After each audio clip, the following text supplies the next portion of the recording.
All right, hello again. Here we are. I'm gonna keep going, see how many problems I can get through today. I think the plan is just to keep trying, slowly but surely.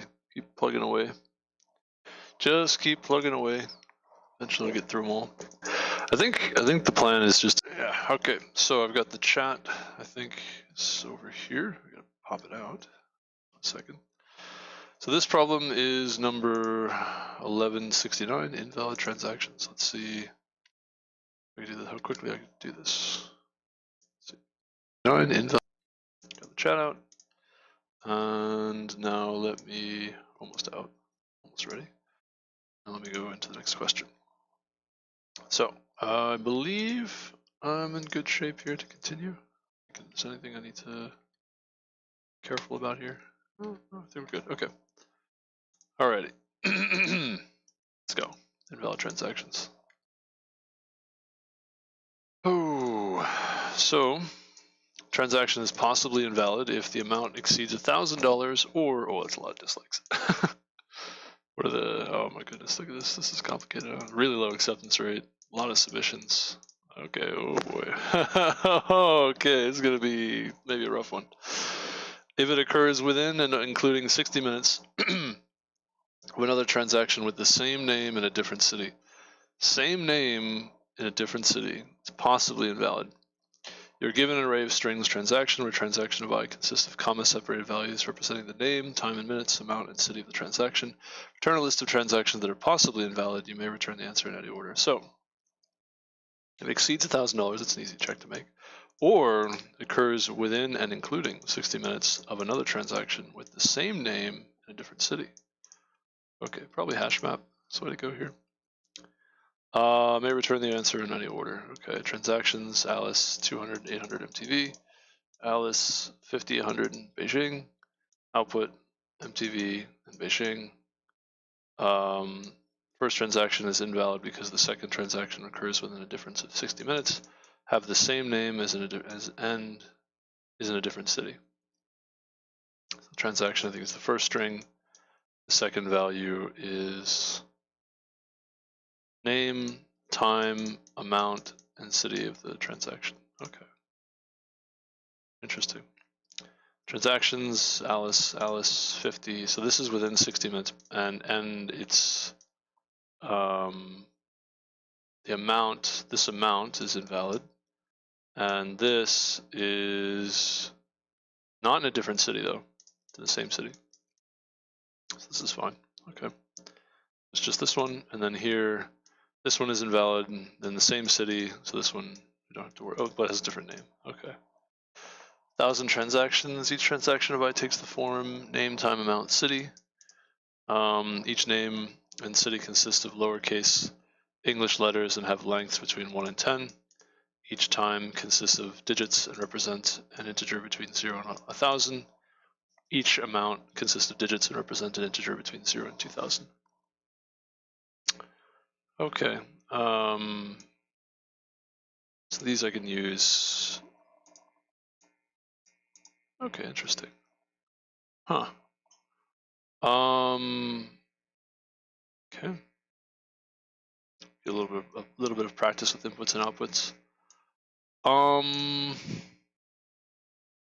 Okay. So how do I want to? I can process. I do a little bit of code to process the transactions, but then once I've processed them, the question is, all right. I'm going to have a Boolean array. I think is the way I'm going to do it. Boolean array, and so if any of them have over 1,000, that's the first condition, and the Boolean will be set true for that particular transaction. And if this occurs, also, if it's already set to true, it'll stay true. If it's false, will be set to true. And this is going to be within 60 minutes of another transaction with the same name in a different city. Okay. So checking this condition, I want all the transactions with the same name. I can use the indices of the transactions. Same thing, the Boolean array could be the indices of the transactions as well. And I can say, okay, have a map of strings to indices, unordered map of strings to indices, where I map the name to the index, right? So to a vector of indices.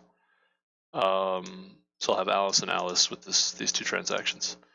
Then the question is, okay, those are the ones with the same name.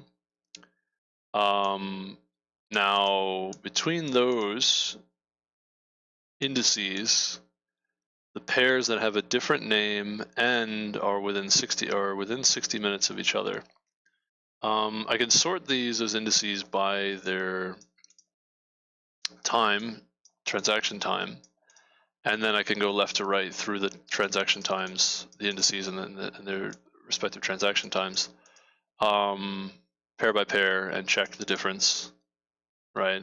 And if the difference is 60 minutes inclusive, so 100 minus 40, I think. Let me check something here. Just to make sure I have the right boundaries. Just to make sure I have the right boundaries on the test cases. The next thing to do, by the way, is, yeah, I could sort those indices by their time, by the associated time, and then I can also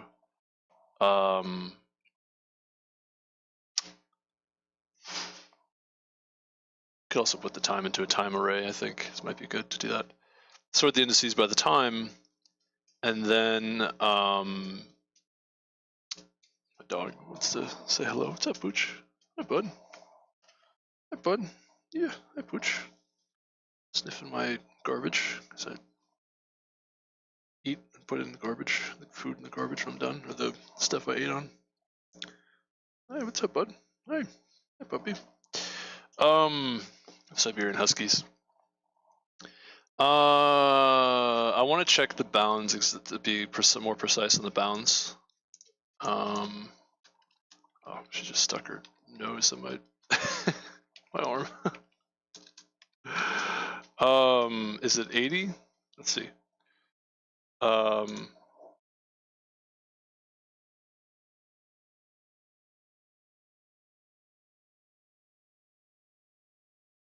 Sniff around on my bed too. What's up, bud? Hi, Pooch. Hi, Pooch. Okay, so it's not inclusive on 60. Oh no, these are different cities. Hold on. Come back to that. No, maybe it is inclusive on 60. What I was trying to say is that I can go through the. I guess I could just have an array of tuples is maybe the thing to do.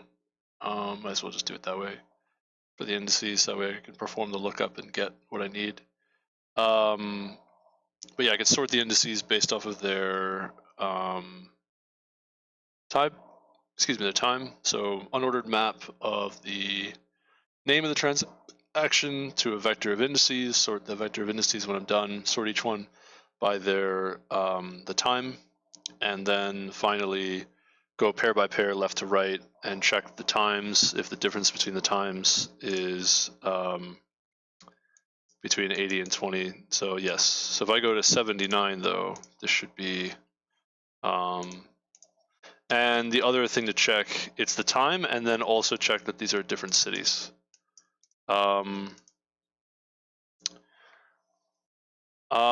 Yes, because they have to be within a certain.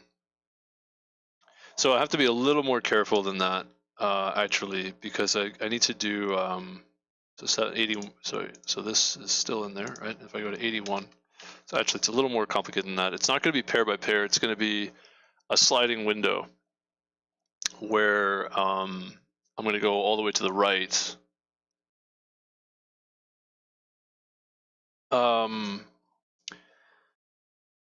It's going to be a sliding window where I'm going to go all the way to the right through each of the. I guess that's another question. I don't know. I'm not sure which one's more efficient. I mean, I can do it that way, and that'll work. But okay, so 81's out of bounds. Yeah. So there is a caveat here where if I sliding window the indices, like I have to do like more like a round robin. I have to go all the way to the right through all of the through actually everything that has a larger time that's within that bound 60. The question there is really a better way to do it would be, of the set of things that have a different city, are any of them within the time range? Maybe that's a better way of doing it. With the same name but different cities. So I guess I could group them in different cities as well. And that doesn't seem right. I'm not sure about that one. I mean, it'll still be efficient enough to pass the problem if I do, to pass the test cases if I do. That's not the sliding window, but just like a sort of a round robin of over the indices, kind of as explained. It's something. It's like a sliding window, but it's not exactly. It's more like you just pick an index and then just go as far to the right as you can go. And you just kind of repeat that for each index. That'll work. Maybe I should just code that and be done with it. Let me think for like another minute. Maybe there's something better than that. That's like a reasonable solution. This is obviously taking me a while to think through, understand the question, come up with a solution. I think I got it. I think that'll work. But the question is there a more efficient way? Slightly more efficient way? I don't think so, actually. I think it's a little bit complicated. These two different conditions, different city in 60 minutes, is kind of challenging. Because all you get for the different city is that you just, okay, well, the things are the same name but the same cities, those shouldn't be compared with each other. They create like an equivalence class, but you still have to compare against all the other elements anyway. And both, by the way, of these transactions get counted. So there's some reciprocity there. I'm not too sure. Hi Pooch. I'm wondering if I should try to make some kind of a graph.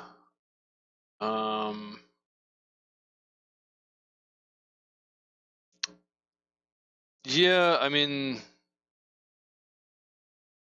I think this basically, I'm not sure if you can really avoid it the way that I'm looking to do this, because it's very similar to like creating the edges of a graph, where those edges are going to be, it's going to be quadratic time in a graph. Like that's just the reality of how graphs work. So I'm not sure if there's really a much better way to do this than what I described already. If there is, I don't know it offhand. It's gonna take me a while to figure it out if there is. So I just won't go that far. So that's fine. Just rename these T's.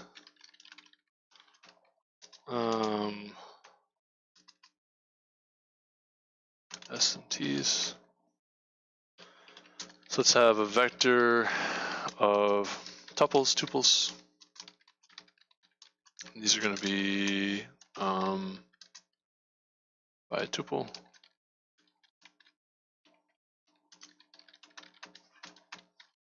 Dog is very restless.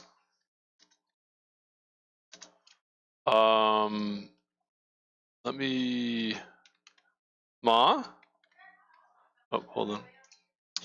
I'm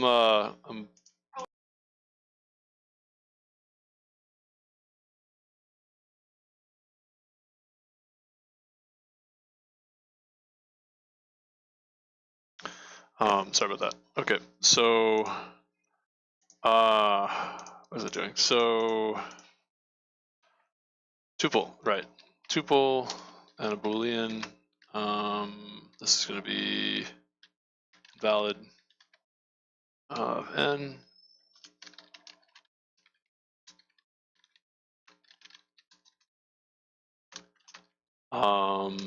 False.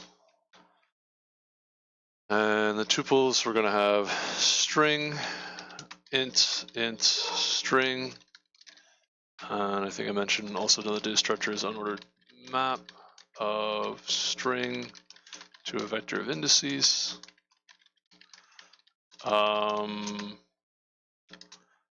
We'll just say key to indices, or name. Let's say named indices. Let's do it that way. Named indices. Okay.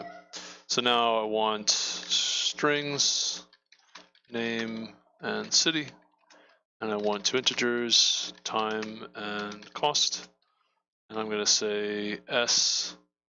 I think the first thing is, I think it goes left to right. So left to right or right to left? Yeah, the last one is here. So I think it goes backwards. So it's going to be name, time, cost, and city. I think this is the way it goes. I could be wrong. Let me test this, actually. I don't remember exactly how that goes. I don't use that too often, quite frankly. Just test. I do it on time here. Okay, compiler. All right. So no, I think it's the other way around. I think it actually goes in the more intuitive way. So it'll first take the name, then it'll take the time, then it'll take the cost, then it'll take the city. I think that's correct.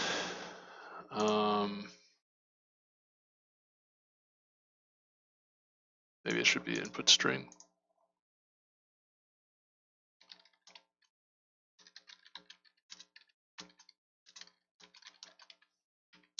Maybe that's what I'm missing. That's it.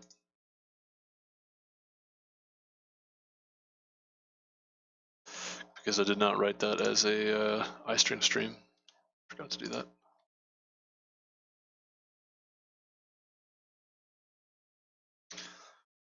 One, two, three, four. Okay, what do we get for standard out? Name, time, cost, city. I think it's the other way around. I think it's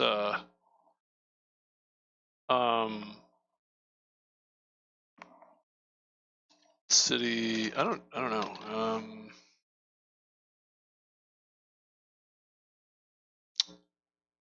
In both cases, I don't see anything in my standard out.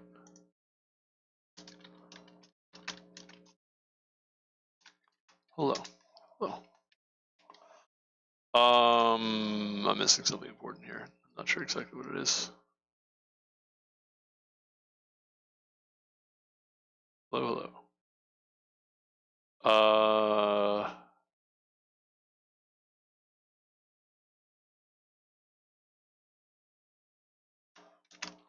Empty strings. It's good practice, even if these variables are going to be. Maybe I should do that actually for all of them. I don't think you actually need to do this for strings. I think strings by default have like some kind of initialization. I forget what it's called exactly, but some kind of initialization. Not getting anything from either of these, huh? Oh, I totally messed up. Oh, I see the problem. Gotcha. Oh, I see. Yeah, I totally forgot. This is the delimiter for the string stream. Can I set the delimiter string stream delimiter? I mean, that'd be better if I could do that. I think it's by default it's open, it's white space. I totally forgot about that. It's not. Excuse me.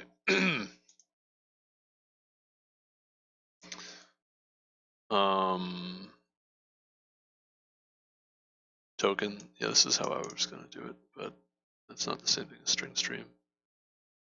Can you set, this is really what I want to know.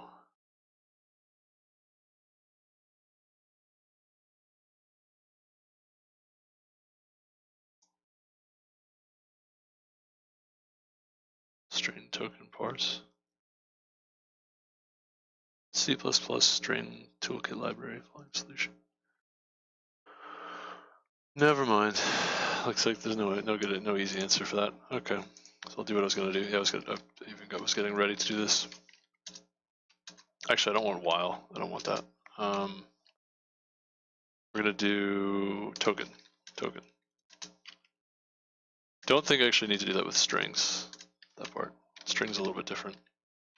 So we're gonna say standard get line token s. I don't know if it's s token or token s, and it's gonna be this delimiter.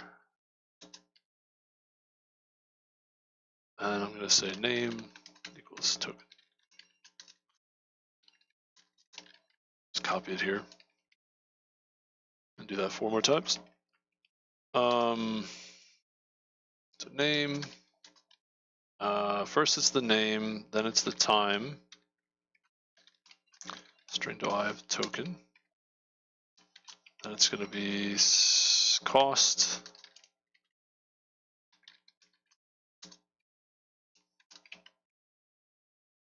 And then the city.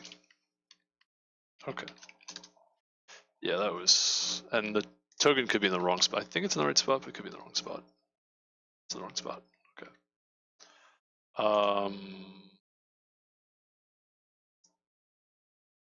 Get line.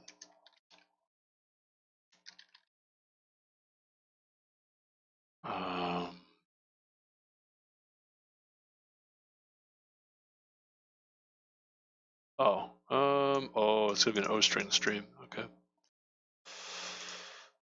Okay. Or is it an I string stream? I string stream. It's gonna be an I string stream. Yeah, not output.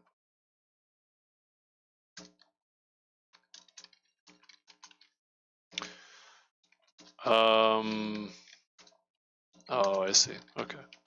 Did that wrong. Yeah, the ISS goes. Okay. I kind of forgot how that worked. That's okay. Okay. I think that's what I want. Something like this. It's more of what I want. Not totally finished, but just. There we go. Now I'm getting the various. Okay. Now that I have the cities, now that I have the information that I need, I can create my tuple or tuple. By tuple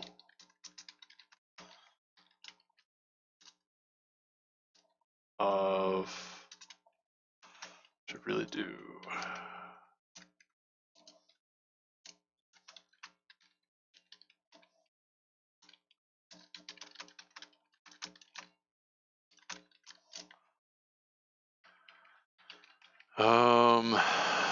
This is going to be make tuple of city, name, time, cost, city.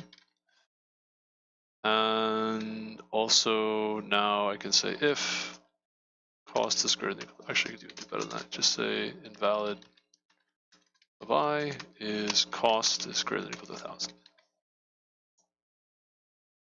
Exceeds 1,000. Start off with that. Okay. So that's the first condition, and I get by tuple. Now I also need named indices, so it's going to be name to indices of name pushback I. Yes. Now we're going to say for each auto p and named indices. We're going to have a vector v, which is p second. We're going to sort v begin begin, end with this comparator. This is going to be the I and J, A and B.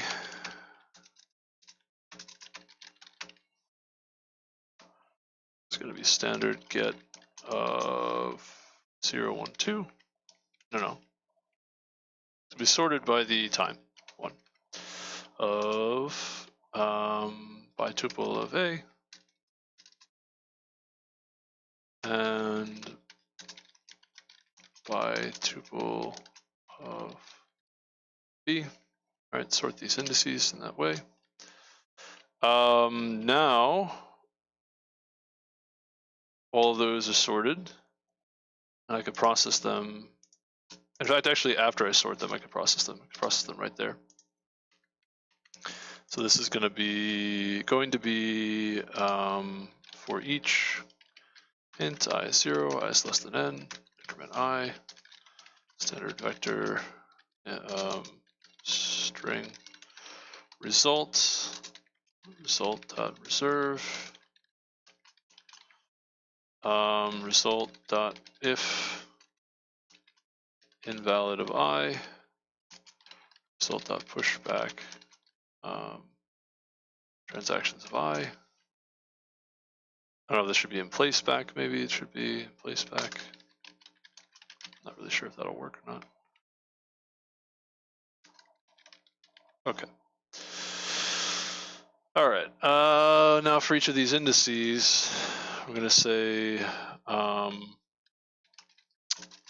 for int I 0, let's do const int, we'll say m or v size or size. Size. I is less than size, increment I. J is equal to I. J is less than size, increment J. I'm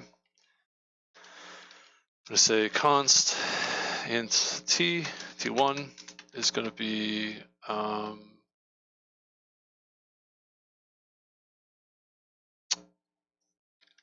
ts, or no, just by tuple of I, standard get.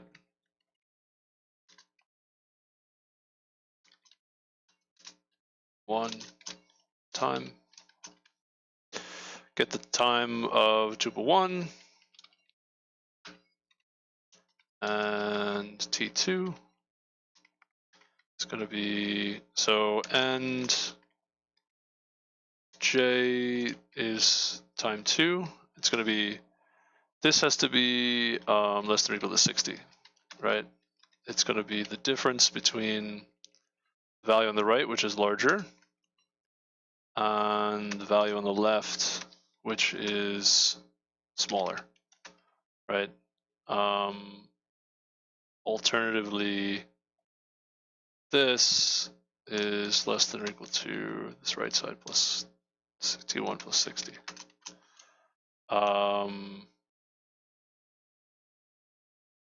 Put this on the side. This is greater than, well, this is the one that's varying. The one that's varying, so I'll put that on the left side, I think. Yeah, so for each of these where this is true, and it should be I plus 1, and we say if city 1, city 2,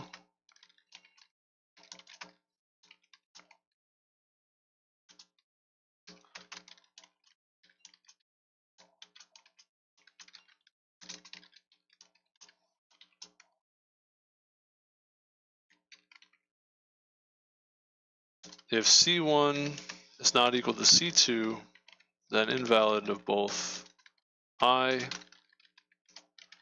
and J. Okay.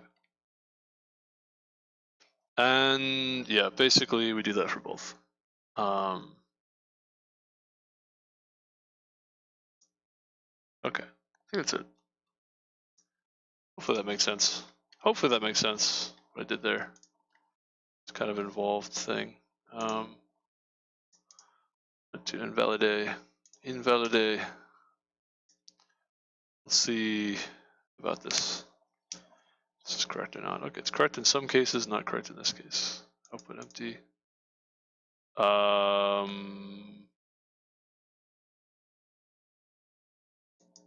20 to 50. What happened there?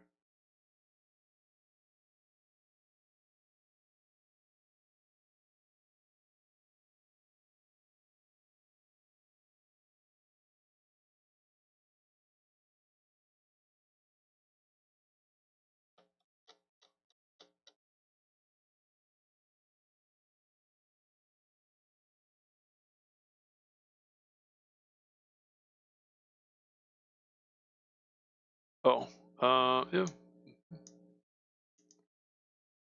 Ah, that's what the problem is. Close. That was close. That was close. I think this is it. I think I'm going to go for it. Mostly because I don't want to take the time to go through all the test cases. Very high chance that this is not correct, by the way. Very high chance there's a mistake here somewhere. Just because the acceptance rate's so low. Wrong answer, okay. Yeah, I knew there would be probably a high chance that there's a mistake. I just really didn't want to go through the test cases because it's just a lot of typing. Yeah, could have done that, but I don't want to spend the time, not right now. Okay, so I got 2 of these, but they said there's more than that. Okay.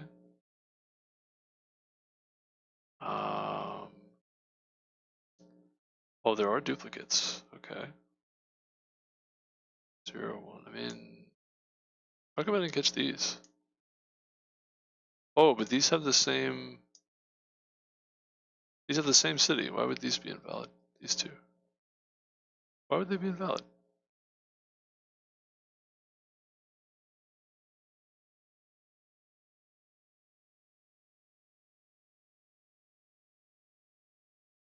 Is it because these 2 are invalid?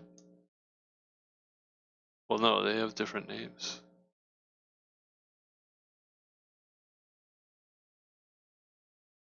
What? Is the English just wrong on this? Is it just like if both of these conditions hold? I don't understand what's wrong. Same name in a different city, but this is the same name in the same city. In fact, this is exactly the same thing. That I don't know why those wouldn't be invalid. And this one, I got that one. This one makes sense. I didn't get that one though, for some reason. How come I didn't get that one? That's a good question.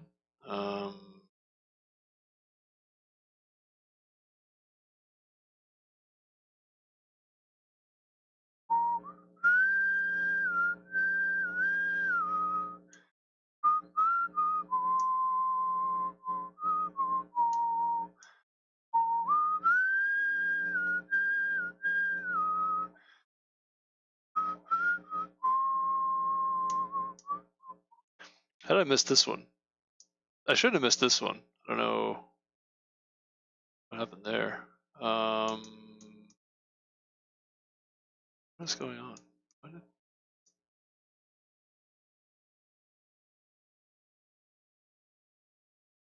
Huh.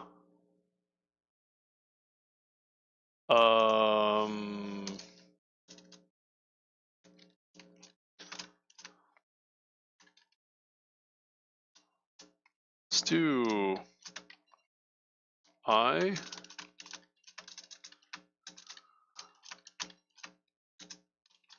and J. Okay.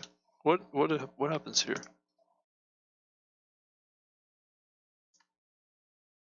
Alrighty. Okay. 0, 1, 2, 3.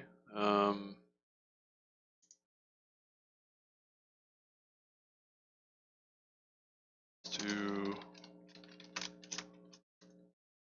your name.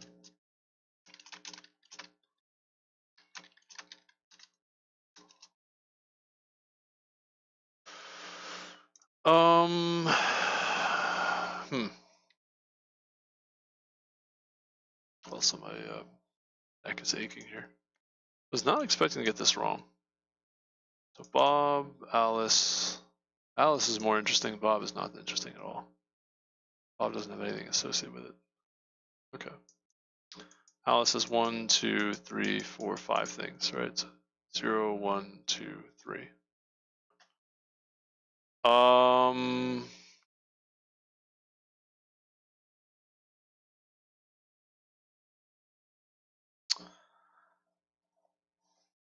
Right. I mean, this one should be caught, right? At the end, should be.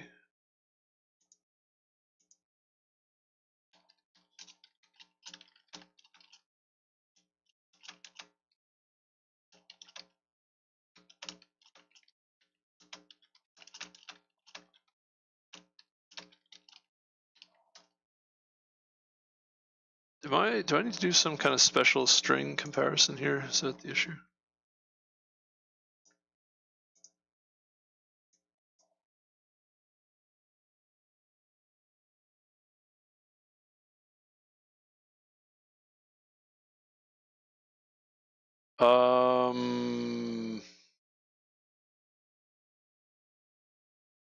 Three and 4 we get MTV in Beijing. What did I do?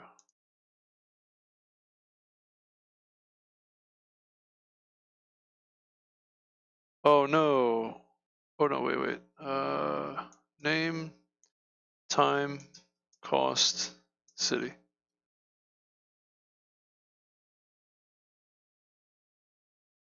What?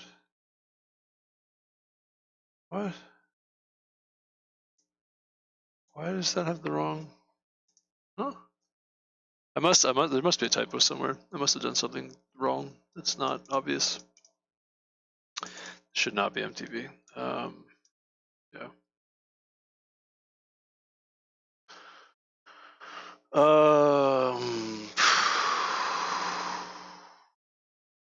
Sorted by the time. 20, 20, 20, 50.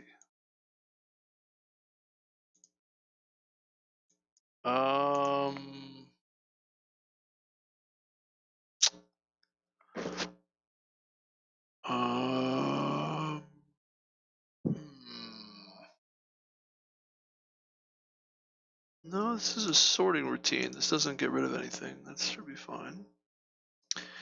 That should be fine. Why, what is going on? How come?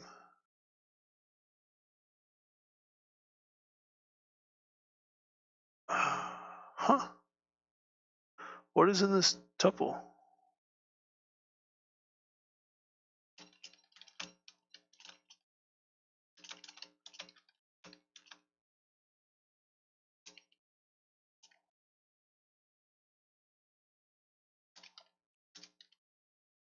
What is happening? This should be like 4 or 5 or something, this one. 0, 1, 2, 3, 4, 5. 5. So when I is 5, I should see that city there. It's taking me a long time. I do see Beijing. I see Beijing. Why are these all MTV? So this is okay. What is going on?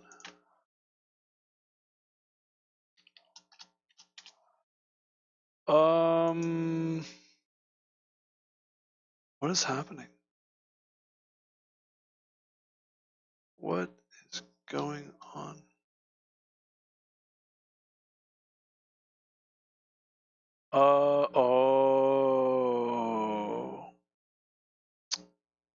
Oh my goodness.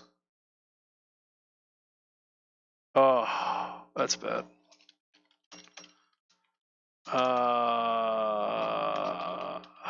Of course. I totally didn't That's really, it's kind of subtle. Why?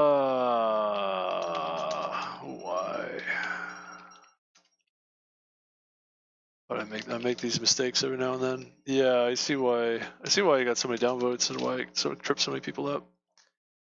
Yeah,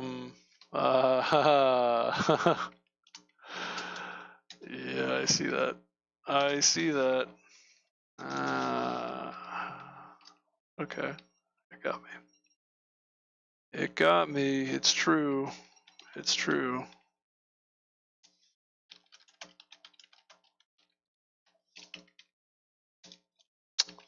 Shoot, I didn't even notice that. Yeah, that's an easy thing to miss. It's kind of subtle. In my mind, it was fine, but in practice, it was a little more complicated than that. Gotta convert to the other index. I totally missed that. Made a big mistake there. Big mistake. I was gonna say, I'm pretty sure this is like a kind of a brute force algorithm here. I don't know why it's wrong. That's a subtle thing. This could still be wrong. Could be missed something important. That was the big mistake on my part. That was a big mistake. I don't know. I do know why. I know exactly why I missed it. Yeah, it's pretty fast. Okay, good. Yeah, so doing a round robin.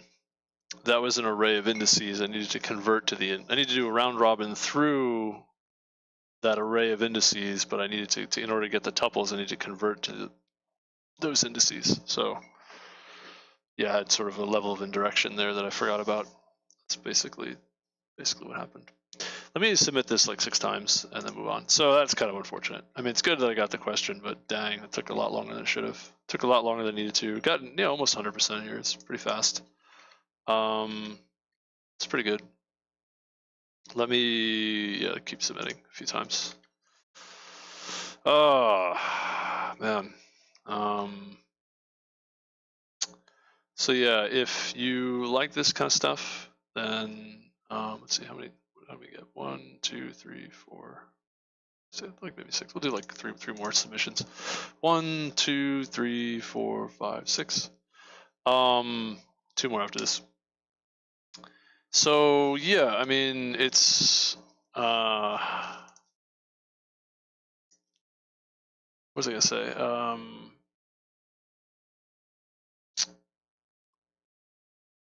I get the same one twice. I did. Cool. This is a reasonable solution.